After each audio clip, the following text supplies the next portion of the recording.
people here in Jakarta for the bout. Let's jump right into it.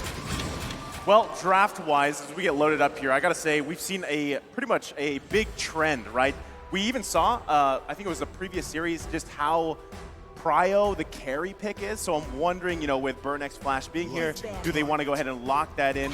Do they go with the idea of that saying, let Hessa carry? Do they kind of go with that gameplay, that game style here? And at the same time, again, you have that one pick to pick up. You have two that you have to give away. And trends, I mean, we didn't get to see both these teams' common picks and bans of what we've seen from previous teams. But I'll tell you what, Carry, Glue, Kaja, banned out here. But even in the jungle, because you want to be able to match up against Mobazane, what we've seen from him lately, too, is the dynamic shift where he can play assassins. He spent a lot of time on utility junglers. So which route do they go here for the Valley? I think it's interesting, honestly. Sorry to cut you off there, but if I'm in Burn X Flash's position, if I'm going to attack the Valley, I'm most likely looking towards the two players, right? It's going to be Mobazane, of course, but also Basic, because in the mid lane, we're not expecting to see a lot of that, kill pressure so early on, especially at this tip-top level. We want Hoon to keep moving around the map and not getting any value. Yeah, but it's something that he's had a little bit of trouble with, I feel like, in the group stage, his movement. And it could be because he's been really, I feel like the team has really been pressuring him to pick up this Eve. And I feel like in his hands, it hasn't been doing all that amazing. He had one good game with it. We know Hoon to be this mechanical, player, but it does seem like we have some fun facts coming up on screen. Absolutely. When you think you can't get enough of the Filipino region, you still see their influence everywhere. Fun fact for Coach Zico, he was a player in M1. I casted his game because he was playing for Onyx PH together with Beloyski, Iacno, Delar, Oh My Venus, and as well as Wise, all of which have broken apart, and some winning world champions, the others getting very close. He was also a coach for NXP, correct? Right? Yes. And he's been imported over, so a lot of experience under his belt. We were talking about win strategies for the side of the Valley. I think you mentioned Hessa, definitely one of the most important players on the side of Burn X Flash. They like to kind of pocket around him in the mid to late game. They want to make sure that whatever his pick is, that's going to kind of dictate their play style throughout the game. So that's what, that's what I was wondering. Do they give up the carry? And that's what they did here, right? So there's more value for Burn X Flash in the Eve pick. Another hero who we've constantly seen picked up, has a pretty good win rate, and is just so objectively dominant, right? I mean, that's exactly why you pick her. And at the same time, kind of thinking about it, you saw that Kaja ban come out. That's the bane of Eve, so they do lock it in here. Meanwhile, on the other side, the Valley going to complement this carry pick so far with the Lapu Lapu, another very strong hero put into the XP lane. We've seen it work wonders for many teams. Absolutely, and I think, Fly Chicken, it's very much in his playstyle to really jump into that backline and really pose a threat to separate the front and the back, but not to mention that he has a very limited amount of time to make that impact, because Lapu Lapu doesn't scale as hard as someone like Blue, for an example, or the previous boring meta of Esmeralda as well as Uranus, but hey, we've moved on from those dark So glad. We haven't seen her at all. Yeah, Esmeralda. It's a pleasure. Man. It's great. I'm with Trex on this one. I'm very happy we don't have to deal with that nonsense no more, but that begs the question, right? Now, with Yve already on the table and Basic already locking into that carry, we're seeing that Burn X Flash is going to be locking in the Harith, who is very good against short-range mages, especially since he can push and harass at the same time. With the help of Ling, you have so many threats as soon as the real world manipulation has been activated. Yeah, and that Ling is definitely, the Ling has just been a monster, I feel like, throughout a lot of the knockout stages, and it seems to have always kind of been a bane in Mobazane's existence, just some of those assassin heroes, so they're going to need to find a way to deal with it. But with it being picked so early, there are still a lot of options. The Kufra for Shark, which also gives them some big play potential. Anything to shut that down, really, and it does look like they're going to lock in the Fredrin, so a little bit of taunt, maybe to slow it down in some of these team fights. Part of me wish that they didn't lock in the Fredrin just yet, because if you would have had that right, you could kind of leave it flex. Is it going in the XP lane? Is it going in the jungle? But because the Lapu Lapu's there, you already have that idea, right? So we kind of, and that's really what we saw throughout the group stage, was those first maybe two picks for both teams were highly flexible.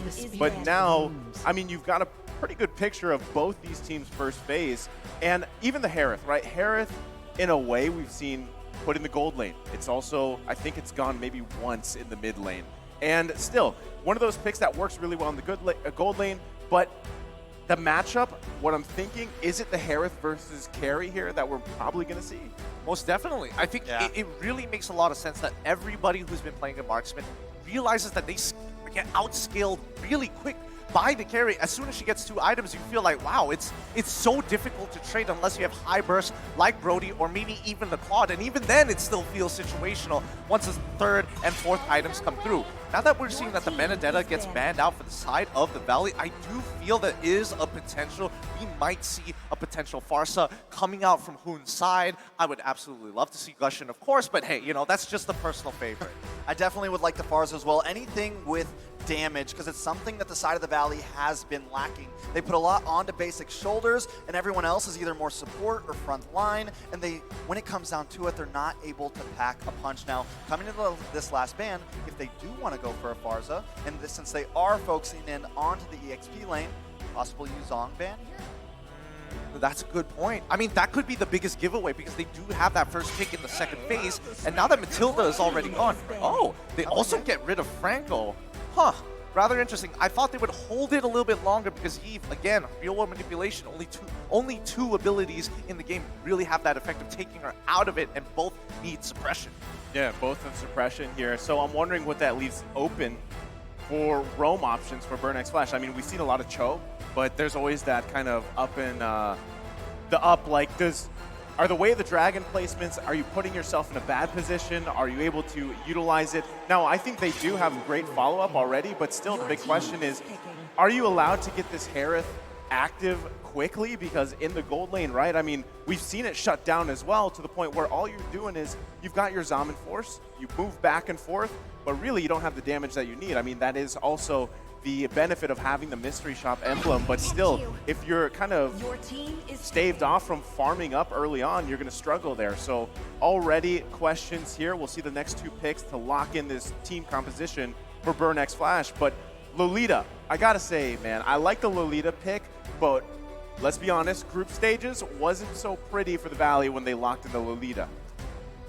It depends on where you're coming from. I mean, he did well during M3, so it's like he can't do that bad here at M4. He did kind of rough in the group stage. All right, and I'm all an right. American. I'm going to call it how I see it. It was a little bit the rough. timing. I think I would have liked the Cho more here, honestly. But it seems like, I mean, you have some of those picks, you have that capabilities, but that is not going to happen. We do have the Lolita. That's what's on the map. And, I mean, hopefully it is a comfort. We know it's a comfort pick for Shark. He just needs to use it to his full capabilities. Honestly, I feel like they could have unlocked Shark here, right? Because you already have Fredrin. He can look for the engages. He can also peel as well. I would have liked to see something along the lines of Kufra. And honestly, a Mincetar didn't seem that out of the ordinary. But hey, again, out-of-pocket picks. We're seeing the Atlas and as well as Grok. Really smart drafting coming up from Coach Zico here. Putting Hoon in the back position, and now he has to forcibly take control over the lane by himself if Super Strike has to go elsewhere in this Melissa. Well, I like both. I mean, I gotta say, I do like both drafts here. Again, I think for the Valley, it's really just overlapping those ultimates properly, because that's the struggle we're talking about from the group stages, where it was a similar lineup, but when you were mistiming or actually not overlapping your ultimates in the right way, especially the Noon on Blast, the way you're using that, that's where it kind of falters, right? So, meanwhile, Burn X Flash, like we said, they're very aggressive, and a lot of that aggression is actually calculated, and it works out well for them. So, hopefully, the Valley, with what they have, they're able to kind of withstand that fire from Burn X Flash. I mean, how long can they actually hold that fire through? I don't know. I'm leaning more towards more traditional Southeast Asian style of gameplay. And Burn X Flash, to me, I feel like they've got a really good draft. Something that Fried Chicken needs to cut the backline as soon as possible. Because if he doesn't, this game is going to swap real quick. Well, already, as we see both, we take a look at the emblems and everything else, right? It is going to be Chima, by the way, running this jungle emblem on the Ling. So he's going to be he wants to match the Fredrin jungle, right? You want to contest those objectives, get that quick jungle farm going here, and just kind of work around that. Also, I feel like there's been a debate, right? What works best on this side lane Grok, the XP lane Grok? Is it the weapon mastery? Is it the high-end dry? Well, this time, I'm Your A-Team is going to run with the weapon mastery, but already the fight for this orange. Let's see whether you can get out of here. I think for now, wait, hold on. Hold on, Wide has to use the flicker. is getting slowed down. The chase from Chima. This could be bad for Fwide. Able to get a little bit of shield. Forces the dash. Able to get that getaway, though, and still delay Chima. So almost a plus there. Now that actually worked out really, really well. Fried Chicken wasting a lot of Chima's time, allowing Mobazane to, get on towards his next buff and actually evening out the overall EXP and farm. Despite the fact that Lethal Wanderer might not have been the biggest thing in the world, it's all about that level 4. However, Fried Chicken is going to need some help, and Hoon is here to make that difference.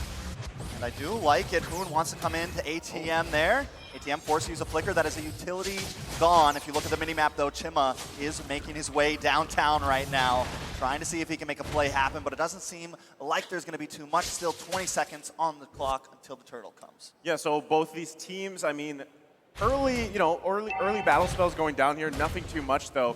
Just kind of holding off for now because they both want to just wait for that first big objective to come up here.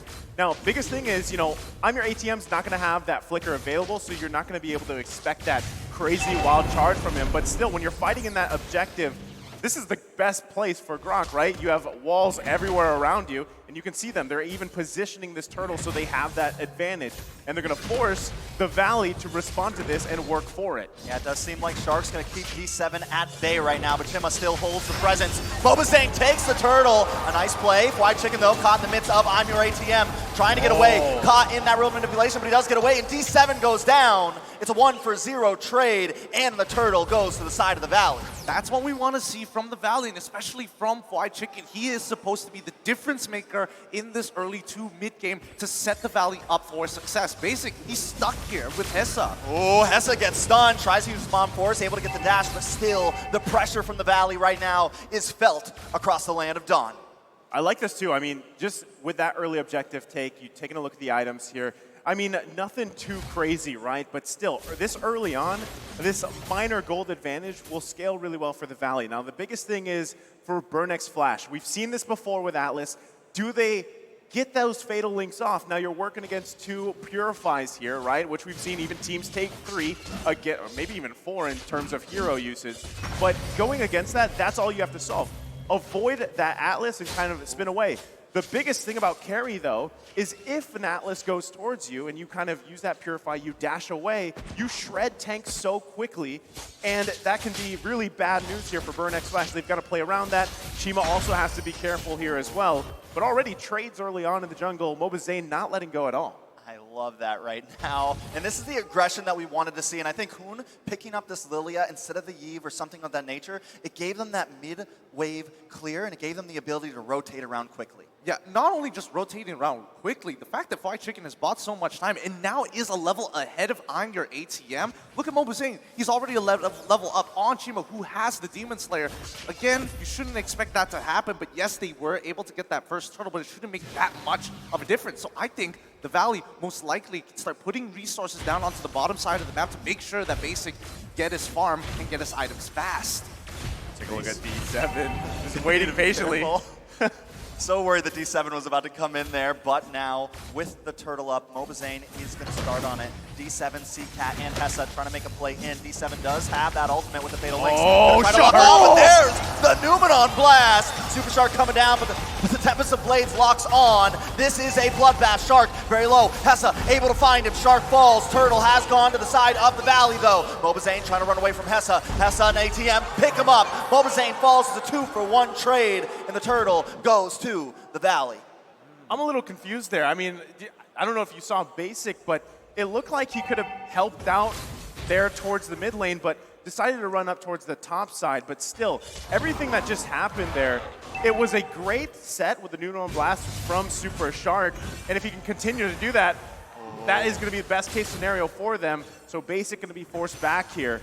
And still, across the board, the Valley holding on to that little bit of gold lead. They're continuing to build it on here. They have some of their first items locked in too. I think that one of the big things is you have to allow Basic to get farm up on this carry. He's only got that corrosion sight here. Of course, Mobazane running with a cursed helmet. He's going to be trying to just continue to clear through the jungle as fast as possible. And that's the thing, Hessa already having that first item on this Harith, he's got that mystery shop. If he continues to farm up here, he will be pretty much a big threat towards the Valley, but the concealed play Here coming comes the out. Concealed play. Shark does get the stun on to D7. Hessa drops the Zaman's force. Mobazane will get stunned up here. Fatal Links does locks on. Brings Mobazane onto the tower. CCat with the real manipulation, but Mobazane is still standing.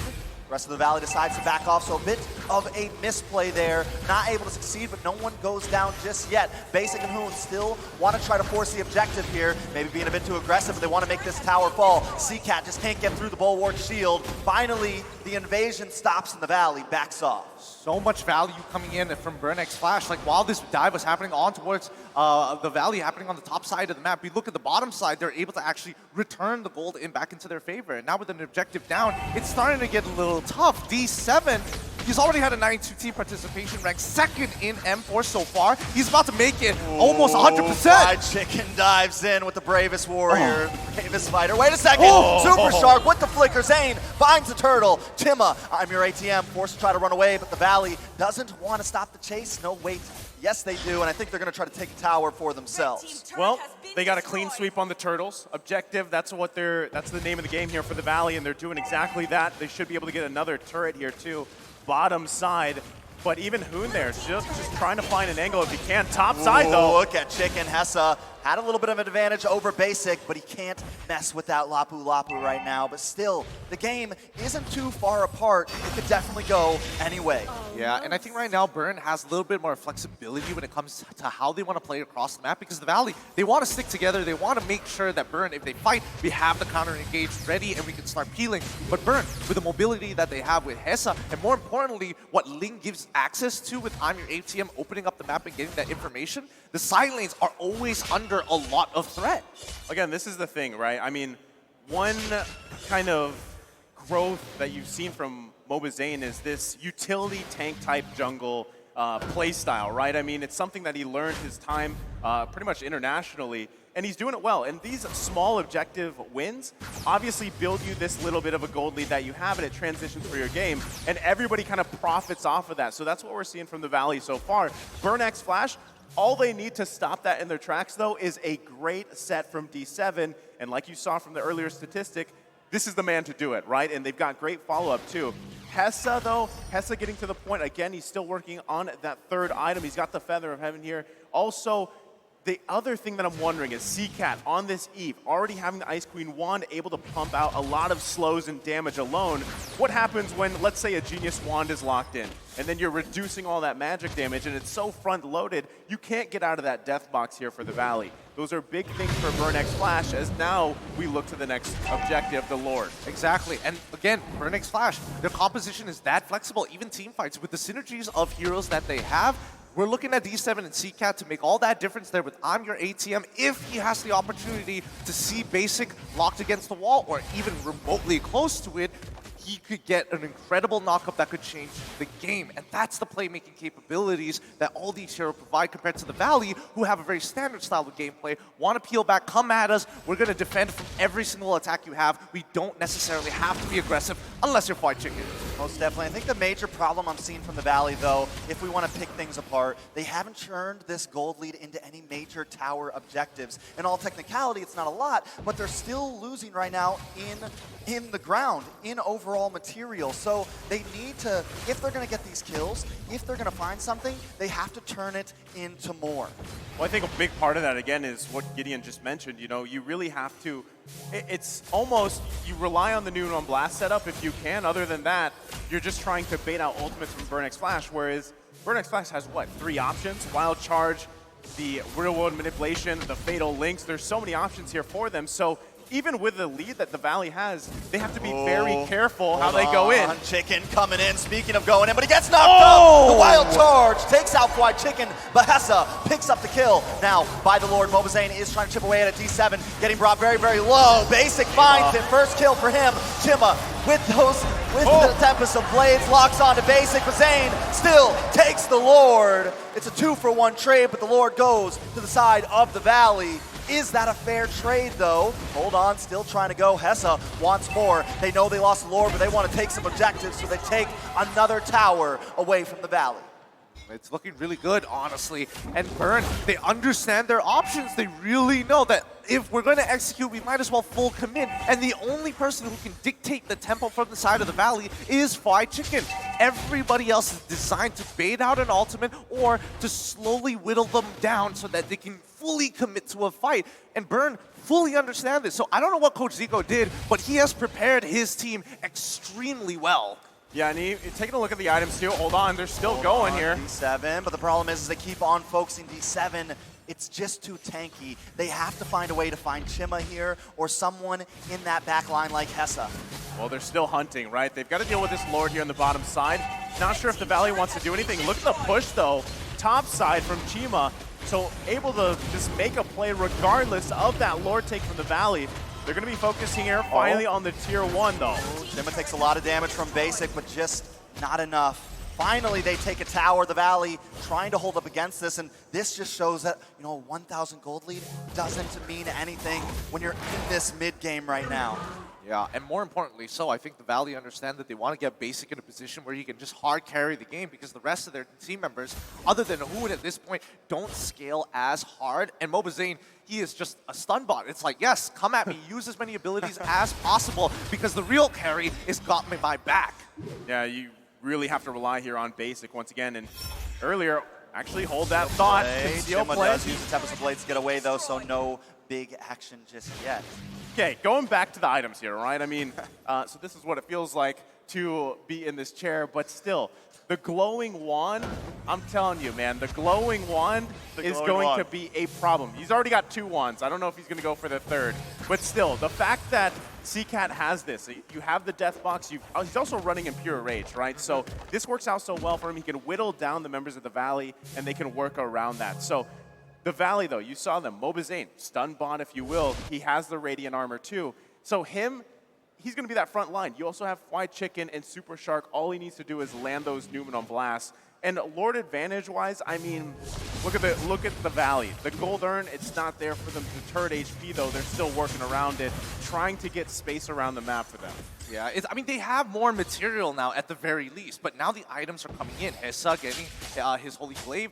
That in and of itself is nasty, and you have to be extremely careful because if you're looking at the Valley, you're thinking about itemization. Yes, I want to be able to protect myself, but then you have the Glowing Wand, the Genius Wand reducing my magic resist even more. This mid lane, I don't think this is going to break out into the fight until we see Basic starting to walk up with the rest of the team. But for now, the Valley needs to show as if they want to aggress, as if they want to take the initiative. Most definitely, and with the Lord down to about 75% health, Zane will start that initiative. Look at D7. Chima trying to make his way up, but I'm your ATM. He's going to keep watching. We got to keep an eye on D7 here, hiding out in this bush, waiting to make that big play, but Basic and Super Shark as well, holding down the mid bush. This is a standoff. This will end big. This Lord could end up being one of the deciding factors in this game, but here comes the concealed play. D7 trying to come around the back, looking for something, but Fried Chicken does find Hessa. D7 locks on with the Fatal Links, but he still goes down. 2 members down for Burn X Flash. The Valley take the Lord and 2 members along with him.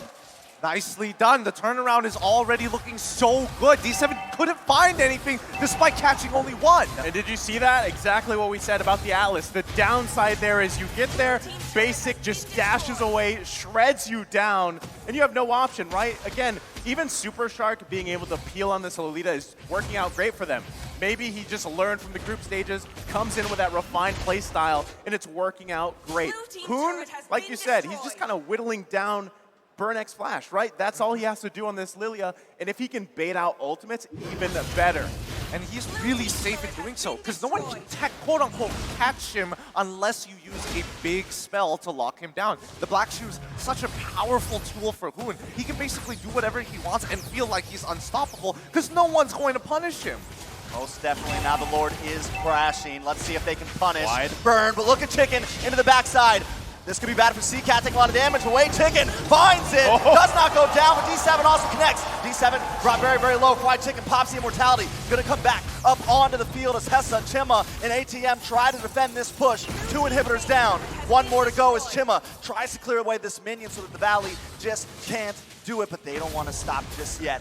D7 working his way out. Valley staying aggressive. Zane moves on to ATM. ATM does go down. Hessa pops to the Zaman's force, trying to lock on to Hoon. Just cannot find him because the Bulwark shield is blocking it all. Timma will be next. The Valley now moving on to the base. D7 tries to get the stun, but he's getting shredded by Basic. And now it's nothing but Hessa gets stunned, and the Valley will take game 1. Beautifully done. GG, well played. Going over to the Valley as they take the first game in this best of 3. And they did it in spectacular fashion. What we thought was, hey, we're going to take our time with this. We see Hoon saying, no, let's speed up the tempo. They're disrespecting us. We're going to take the space and we're going to hold our ground.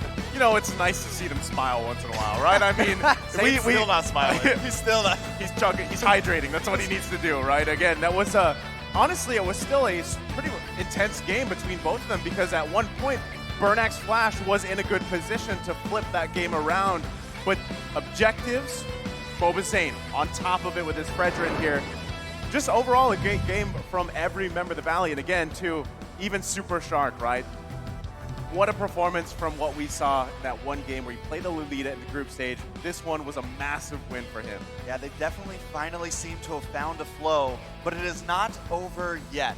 Burnex Flash definitely did an amazing job in holding that game out, and it's not just going to be an easy pass-through for the Valley. No, it really isn't going to be an easy pass-through, and I think, the Valley has set up some really good protocols in place in response to a lot of these things, because again, it's not like they're playing without the information. They knew that D7 was missing, and yet they said, you know what, Basic, do you have Purify? Do you also have your Winds of Nature? You do? Let's go in. We don't have to care anymore. I mean, all around, like if you look at all the roles, they all played the part perfectly with the heroes they locked in here, right? So I can't wait to see them play the next game here, but I think we have something for the viewers, Gideon. Yeah, absolutely, guys. If you are wanting the M4 pass is available now, so complete all active tasks, and you will reach level 75 with ease and for free. So log in now, and exclusive rewards like the Beatrix Light Chaser, as well as the Beatrix Stellar Brilliance, and the M4 Beatrix figurine are awaiting you. Use the hashtags Mobile Legends Bang Bang, as well as hashtag MLBBM4, and the hashtag Dare to Be Great, so we know which one of you guys has got that skin or the Beatrix figurine. But with that being said, coming in this particular game, it was rather interesting that Burnex Flash actually having a lot of control and a lot of tempo in the game, yet didn't exactly transition, even though they were up material by mid-game. It's kind of ridiculous, and the only people that I can think of who can actually break this game down to us are down by the analyst stand. So, Leo, LaFell, and Mirko, please take it away. Let us know. Break it down. The Valley. Dude. You're a dude. You're a dude too. You're a dude. You're all dudes. Hey. The Valley takes game 1 where the West corners the Khmer into a match point, and the draft alone will not say the full story, because we have to be honest, in the draft, it seemed like Burn had quite the plan. Yeah, honestly, when we were in the drafting phase, I think all three of us agreed that, again, the Valley, in terms of the draft, I think I like the picks. I just don't like the prioritization and how they picked those heroes in order. I kind of think what they're really trying to do is try to simplify things, because in games, like we said before we even go into the game, Burnex Flash, maybe not too much pressure from other regions, so they can be a little bit relaxed into the game. So I kind of feel like for this approach, for the Valley, just use the heroes that you're really comfortable with, like Super Shark. You have a lot of other options, but he still wants that Lolita. So I kind of feel like in this game, they just want to get the momentum first, and then we'll see what happens in game number 2. Something that was mentioned at the desk is the great evolution and growth of Moba Zane. Picking up this Fredrin actually made Chima's life all the more difficult, because we'll see here in the build that Chima was rocking that Demon Slayer, previously known as Mage Killer emblem, and the way that he built up to this full arsenal was also very interesting. Mirko, talk us through. Well, for me, honestly, I like the build, right? The only thing is, I don't think he understood the assignment that he was given by Coach Zico when he picked the Demon Slayer emblem. Usually, when you go for the Demon Slayer emblem, sure, I like the build. Going Windtalker first so that you can farm a bit more and a bit better early on. Thing is, Chima was looking for kills across the map, rotating, and even getting invaded because of the better mid-control that the Valley have drafted for themselves. Remember, if you want to farm up, you need to have that mid-control. Yeah, and just to add a little bit more, because we look at the item timings as well, where his third item was the Malefic Roar, and the Malefic Roar has more value when the enemy has a lot more armor. But at the point when he was building the Malefic Roar for the Valley, only 2 people have steel leg plates. So at that moment of time, sure, the heroes naturally have a lot of armor, but not so much armor because of items. So at that moment, perhaps rushing the Demon Hunter Sword could have profited him a little bit more. Yep, the execution and the planning were off for Burn X Flash. That's why the Valley, with their, again, comfort picks and just all the more better communication and synergy, which has developed so much. They're so much better now compared to the group stage, just went over the top. About 16 minutes in this game, and the Valley was just running circles around Burn. I think it's safe to say that the Valley were just sticking to a plan, and it was always Burn X Flash looking for that angle. And I think they were a little too creative, a little too ambitious in that point. That's why we're looking at these numbers like this way. Honestly, for me, I gotta give massive props to Hoon, right? Because I think the main criticism when the Valley lost to Team Hawk was that Hoon was not rotating enough. He wasn't finding a trade, he wasn't helping the gold lane. But in this game, I think later on, we might get a heat map for Hoon, but man, the teamfight participation speaks for itself. He was everywhere across the map, and this communication in the mid lane just shines so bright. Super Shark, Zane, and Hoon always clearing out mid lane. Yeah, here's the thing. Hoon as well as Super Shark, like you said, 100% team fight participation. And what's important about this is we understand that the way that they move around the map, because looking at the way that they have distributed their minion waves is actually pretty good, because Hoon will rotate to a different lane, helping someone out, and then Super Shark will stay in the mid lane, try to absorb those minions, try to get level 4 once they fight around the turtle. And I kind of feel like that is a very big difference maker from the group stages to now in the knockout stage.